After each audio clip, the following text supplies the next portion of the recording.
पूजा क्या गई थी? साजन बाजूना घरे पैसा लेवा गई थी। શું થયું? મળ્યા પૈસા? ના, કોઈ પણ પૈસા ના આપ્યા। એટલે તો કહું છું, માણસો કણે શું પૈસા માંગવાના?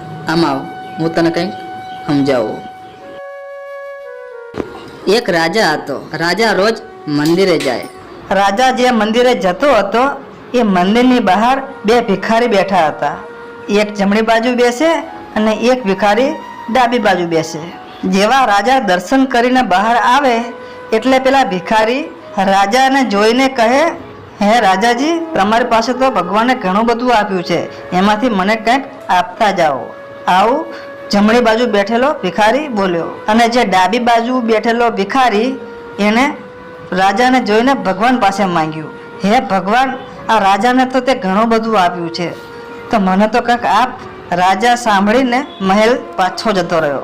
રાજાને એક દિવસ વિચાર આવ્યો, જમણી બાજુ બેઠેલો ભિખારી મારી પાસે માંગે છે અને ડાબી બાજુ બેઠેલો ભિખારી ભગવાન પાસે માંગે છે, કોને આપું? રાજાએ ખીર બનાવી, ખીરની અંદર સોનાના 2-3 સિક્કા મૂકી દીધા। એ મંદિરે આવ્યો।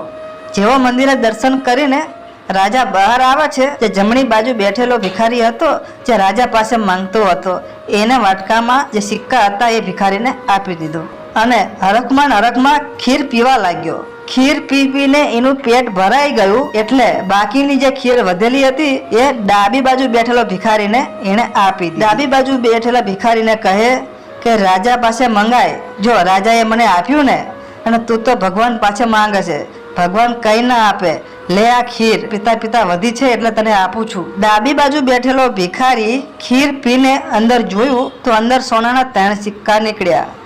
એટલે આ કહાની ઉપરથી આપણને એ જાણવા મળે છે કે કંઈક માંગવું ને તો ભગવાન પાસેથી માંગવું, લોકો પાસે નહીં। સમજાય એને વંદન, ના સમજાય એને રામ રામ।